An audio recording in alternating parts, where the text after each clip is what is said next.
अयोध्या वाला जो मंदिर है वो तो हमारा डन हो गया, वो बन गया, हिंदू पक्ष में आ गया। अभी ज्ञान वापी के नाम से उसके बाद सुना है मथुरा और काशी, तो ये आना सही है या इससे भी हमारे मुसलमान भाई बोलेंगे कि एक बात बताओ, मथुरा का जो इतना हिस्सा था, मैं फर्स्ट टाइम मथुरा देखने गया, मैंने ये क्या मस्जिद जैसा क्या है, लोगों ने बताया मस्जिद जैसे ना मस्जिद ही है। मैंने कैसे पॉसिबल है यार, मंदिर के बराबर में तो मस्जिद बनाई गई है या मस्जिद के बराबर मंदिर बनाया गया है। मैं हिंदू तो ऐसी हरकत शायद ही करेंगे। फिर इसका इतिहास देखा तो कहते हैं इस मस्जिद को, ये किशन जन्मभूमि को तोड़ के मस्जिद बनाई गई। इसकी मूर्तियाँ जामा मस्जिद की उसमें सीढ़ियों में दफनाई गई हैं। जब ये बातें हमें पता लगे, खून नहीं खोलेगा क्या? हम अपनी चीज़ को मांगेंगे नहीं क्या? लेकिन वो बोलते हैं कि ये सिर्फ एक मनगढ़ंत कहानी है, ऐसा कुछ भी नहीं है। कहा अभी ये देवकीनंदन ठाकुर जी ने कहा मुझे सर्वे करवाने, जो भी खर्चा आएगा मैं उसका करवा के रिपेयर दूंगा आपको। नहीं कराने देंगे, क्यों नहीं कराएंगे? सच्चाई सामने आ जाएगी ना। ज्ञान वापी का सर्वे होने नहीं दे रहे थे, कांग्रेस राज में कभी नहीं मुद्दा उठा इस चीज़ का कि सर्वे का दरवाज़ा खटखटा भी सकते हैं हिंदू पक्ष। बीजेपी आई, तहखाने वो खुल गए 400 सालों से बंद थे। सच्चाई सामने आई। वो त्रिशूल क्या कर रहा है भाई वहाँ बना हुआ, मूर्ति भारी मात्रा में चूना पोत रखा, वो गवाही दे रही है कि ये मूर्ति है। शिवलिंग तो खैर कोई भी कह देगा ये भाई ये फॉरेस्ट सेब में होता ही नहीं है, लेकिन नहीं, हमें सच को एक्सेप्ट ही नहीं करना। बस अच्छा, इसी चीज़ में बहस चल रही है। कहते हैं भाईचारा निभाओ, भाईचारे की शुरुआत हम ही करेंगे क्या? कभी तो आप शुरुआत करो। अच्छा, एक चीज़ और सुनने में आ रहा है कि ये सब केवल एक मतलब एक आप लोगों को लग रहा है कि मोदी गवर्नमेंट आएगी, बट ऐसा कुछ नहीं, इस बार तो चेंज होगा ही होगा। कांग्रेस जब गवर्नमेंट में थी तब इनको ये लगता था कि हमारी गवर्नमेंट चल रही है, हम खुश हैं। अब ये तो मोदी जो है ये हिंदू है, तो हिंदू से शुरुआत करेंगे भला करने की। हालांकि मुस्लिम के संग गलत नहीं कर रहे, उनका चिड़न इस चीज़ की है ये हिंदू गवर्नमेंट कैसे आ गई। लेकिन उनको लगता है कि गलत हो रहा है हमारे साथ, कांग्रेस को दोबारा लाया जाए। बट खासकर मैंने देखा है कुछ ऐसे कि वो लोग को लगता है कि शायद हमारे साथ उस हिसाब से थोड़ा भेदभाव हो रहा है, मतलब ऐसा लगता है उन्हें।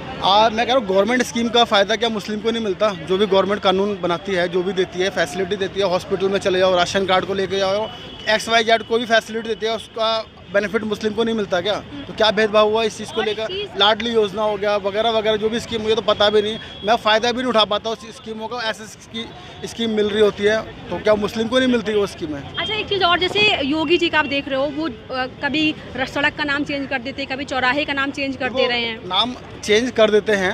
नाम चेंज किया किसने था? इलाहाबाद नाम इसका किसने किया था? प्रयागराज नाम था, सही को सही कर दिया था, इसमें क्या गलत कर दिया? लेकिन लोग कह रहे कि अब सालों साल से चला ही आ रहा, तो उसी को कंटिन्यू करिए। अकबर रोड, हुमायूं रोड, जब ये अकबर हुमायूं थे नहीं, उससे पहले उनकी जगह के नाम क्या थे? किसी ने तो चेंजिंग करी होगी ना। चेंज ऑफ कोर्स किया। फिरोज शाह कोटला है, इसको अरुण जेटली स्टेडियम कर दिया, तो उसमें किसी को क्या ऑब्जेक्शन होना चाहिए? अरुण जेटली कोई गलत आदमी नहीं था, उसने भी अच्छे काम करे थे। लेकिन बहुतों का ऑब्जेक्शन है कि आप क्यों हमारे जो पुराने समय से चला आ रहा है उसमें छेड़खानी क्यों कर रहे हैं, जो है उसको कंटिन्यू करते हैं आगे। छेड़खानी तो किसी ने नहीं करी। छेड़खानी ये करी है कि मुगल हिंदुस्तान में आए, अत्याचार करके इसको 800 साल गुलाम बना के रखा। उसके बाद अंग्रेज आए, अंग्रेजों से फिर हमें आज़ादी 1947 को मिली है, फिर कांग्रेस का राज आ गया। अब कांग्रेस का राज खत्म हुआ, अब ये बीजेपी को शुरुआत हुई है, तो उसमें पता नहीं कितने लोगों का ऑब्जेक्शन उठ रहा है, उसमें चुल हो रही है, ऑब्जेक्शन उठ रहा है। अच्छा, एक चीज़ और बताइए, एक अकेले सत्ता को हटाने के लिए गठबंधन बना के बैठे हैं, नाम दे दिया इंडिया, सारे भ्रष्ट आदमी हैं। अखिलेश यादव भाई आपके कर्मों से आप हटाए गए उत्तर प्रदेश से। नीतीश यादव ये कभी बीजेपी में समर्थन में थे, आज लालू प्रसाद यादव चारा घोटाला के दोषी, उसके संग जो जेल काट के आया उसके संग अपना बनाकर बैठे हो सरकार।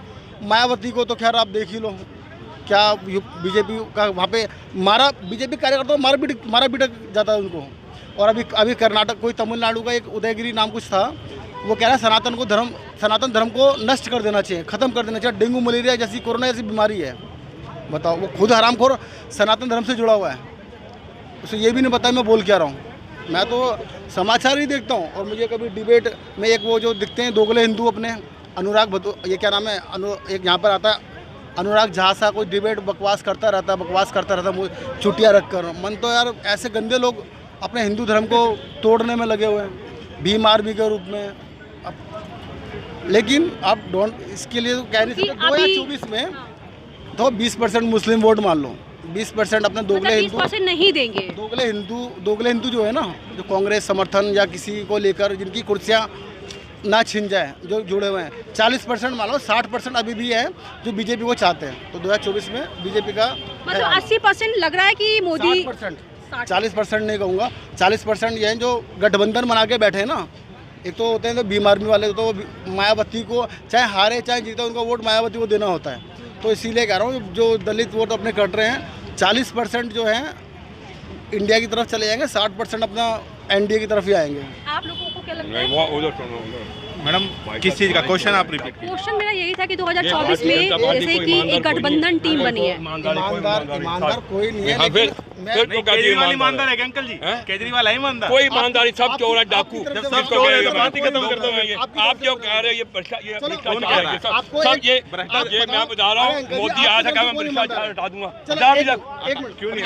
कम हो गया जी, कम हो गया जी। मैं कहता हूँ जितने भी नेता ये कहते हैं आवाजें कुछ करते हैं, इनका आखिरी बयान लेना चाहिए कोर्ट के अंदर। ये जो गवर्नमेंट के जो आपकी पब्लिक के लिए आप कह रहे हो, प्रधानमंत्री बनाना पड़ेगा और उसके लिए कोई ईमानदार नहीं है, कोई ईमानदार। मेरा क्वेश्चन ये था कि 2024 में जिसकी गवर्नमेंट आनी चाहिए, क्योंकि इस टाइम पे गठबंधन भी बना है। मैडम गठबंधन सिर्फ वो गठबंधन नहीं, वो ठगबंधन है। अंकल जी कह रहे हैं कि कोई ईमानदार नहीं है। मैं चलो कोई ईमानदार नहीं है, सत्ता किसी के हाथ में सौंपने पड़ेगी। आप बताओ कौन ईमानदार है? मैंने इनसे पूछा कौन ईमानदार है, नहीं जवाब दे पाए। लेकिन ये सत्ता किसके हाथ में सौंपी जाए भारत चलाने की, ये बताए तो सही एक बार जवाब देकर।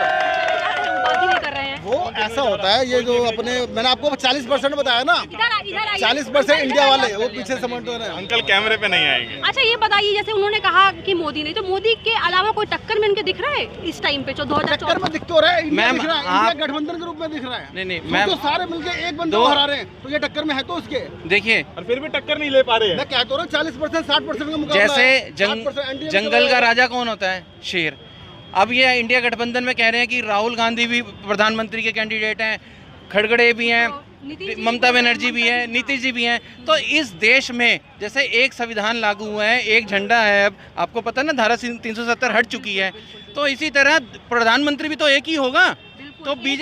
तो मोदी को ही लोग पसंद करते हैं, तो प्रधानमंत्री एक। अगर इंडिया का गठबंधन है तो वो अपना एक प्रधानमंत्री बताए ना। गुजरात का मुख्यमंत्री जब हम दिल्ली की बात करते हैं प्रधानमंत्री में भी किसने हटा तो केजरीवाल जी, जब हम दिल्ली की बात करते हैं तो केजरीवाल जी कहते हैं मैं चेहरा हूं तो दिल्ली की जनता मुझे पसंद करती है। बीजेपी के पास कोई सीएम का चेहरा नहीं है मेरे लेवल का, है ना। तो आप बताइए कि ओपोजिशन के पास, जिन्होंने अभी इंडिया गठबंधन बनाया है, क्या उनके पास पीएम मोदी के लेवल का कोई चेहरा है?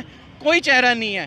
सभी वो अपने सभी आप में ज्यादा प्रधानमंत्री बने बनना चाहते हैं। वो रोज रात को प्रधानमंत्री बनने के सपने लेकर देखते सोते हैं। हैं और सुबह उठते ही वो सपना चकनाचूर हो जाता है। ये मैडम जी बनेंगे ना तो इनका जूत बजेगा लास्ट में कि बिल्कुल किसको सही। प्रधानमंत्री बनाए। इनका आपसे मरेंगे भाई, लठबाज जाओ इनका, मरेंगे आपसे भिड़ भिड़ के ना। स्पष्ट बहुमत से सरकार दोबारा से तीसरी बार बनेगी। बिल्कुल अच्छा, बनेगी। यहाँ खड़े खड़े लोगों से पोल लेके देख लो, हाँ, आप तो बनेगी कि नहीं बनेगी भाई? आप तो मीडिया के लोग हैं ना, लो जी। आप मीडिया से अपने लोगों से भी क्वेश्चन करेंगे ना कि कौन प्रधानमंत्री के उसके उस पर है, तो आपके 90% मीडिया के लोग भी बोलेंगे श्री मोदी जी, नरेंद्र मोदी जी, तो वही प्रधानमंत्री बनेंगे। और वही बनेंगे तो देश बचा रहेगा। तो चंद्रयान पे क्या, हम तो सूरज पे भी पहुंच जाएंगे। ये आने वाला टाइम है। बिल्कुल, सूर्य का मिशन भेजा है, लॉन्च हुआ है अभी। लॉन्च हुआ है। सूर्य का मिशन स्टार्ट हो चुका है जो कि 105 दिन तक चलेगा। तो एक कर्नाटक में जो इलेक्शन हुआ उसमें कांग्रेस आ गई सत्ता में। मुझे इन लोगों से डर है जिन्होंने बीजेपी को हरा के कांग्रेस को जिता दिया। जब यहाँ पर ऐसे बयान दिए जा रहे हैं कि सनातन धर्म को डेंगू बीमारी जैसे कि नाम दिए जा रहे हैं, ये खत्म कर बहुत देना गलत- चाहिए। हम इसकी ये कांग्रेस- खंडन करते हैं कि ये जो बयान दिया है उन्होंने बहुत गलत दिया है। ये देश की अखंडता है कि ऐसा बयान नहीं देना चाहिए। सनातन धर्म बहुत बड़ा धर्म है। इसके लिए योगी जी चाहिए। हाँ, इसके लिए योगी जी चाहिए। योगी मार जी मार चाहिए। के इसका भगा जवाब देंगे सारे में। यूपी के सीएम योगी जी देंगे उसको, अगली और बार देना ही अगली पड़ेगा बार उनको। अगली बार वो next बताएंगे team सनातन योगी जी धर्म है। क्या है, और सनातन भगा धर्म मारेंगे। डेंगू मलेरिया है या सनातन धर्म क्या है। इसका क्योंकि वो लोग ये बोल रहे हैं कि आजकल जो हिंदू है वो गुंडे बन गए हैं, वो अपनी मनमानी कर रहे हैं, नहीं, गवर्नमेंट है। अगर गुंडे की बात है तो वो वक्फ बोर्ड, किसको उसने अधिकार दिया? इलाहाबाद हाई कोर्ट की जमीन पर जाकर के उसने कब्जा कर लिया। 2003 से केस चल रहा था। 2023 में आके सुप्रीम कोर्ट ने कहा जगह इलाहाबाद हाई कोर्ट की है। जिस जगह के लिए हाई कोर्ट को 13 साल लग गए, 20 साल लग गए सॉरी, उस जगह के लिए अगर कोई आम आदमी होता क्या कभी वक्फ बोर्ड वो जगह छोड़ देता? उस वक्फ बोर्ड को अधिकार किसने दिया? सबसे बड़ा भ्रष्टाचारी तो वो थे। एंटीलिया पे वक्फ बोर्ड ने दावा कर रखा है कि हमारी प्रॉपर्टी है। मैडम, केजरीवाल एक बात वो बताइए, नॉर्मल देख लाने वाले लीजिए। सबसे जब बड़े ठीक है बदमाश हिंदू बदमाश हो गए, कल तक सब हिंदू काटा जा रहा था तब का थे, अब हिंदू संभल गए तो ये बदमाश हैं। ठीक है, चुप थप्पड़ खाएं बदमाश- तो बहुत अच्छी बात। गांधी नहीं है, अब थप्पड़ मारेंगे, बदमाशी खाना तो पड़ेगा। योगी जी ने खत्म करी है। पहले हम लोग ही कहते थे यूपी को, उत्तर प्रदेश को ऊत प्रदेश, आज की डेट में है उत्तर प्रदेश। उत्तर मतलब उत्तम प्रदेश। उत्तम प्रदेश, उत्तम प्रदेश जो आज इतना उसमें इन्वेस्टमेंट हो रही है, जहाँ पहले एक पैसे का इन्वेस्टमेंट नहीं आता था। बीएसपी और एसपी की पार्टियों की वजह से एक पैसे का यूपी में इन्वेस्टमेंट नहीं आता था। मतलब मोदी जी के बाद आप लोग योगी को ये प्रधानमंत्री तो हमने पहले से ठान लिया है कि 2047 तक ये कहीं नहीं जा रहे, पहले मोदी जी फिर योगी जी। और जब मोदी जी खुद कहेंगे कि मैं अब रिटायर हो रहा हूँ, पीएम पद का दावेदार नहीं रहूंगा, मैं आगे किसी को और को देना चाहता हूँ, तो हमारी पूरी देश की जनता की यही इंपॉर्टेंस रहेगी कि योगी जी देश में आए। अगर योगी जी प्रधानमंत्री बनेंगे तो सनातन धर्म बचा रहेगा। अब मैडम जी आप किसी भी IAS IPS का इंटरव्यू उठा लो यूपी से,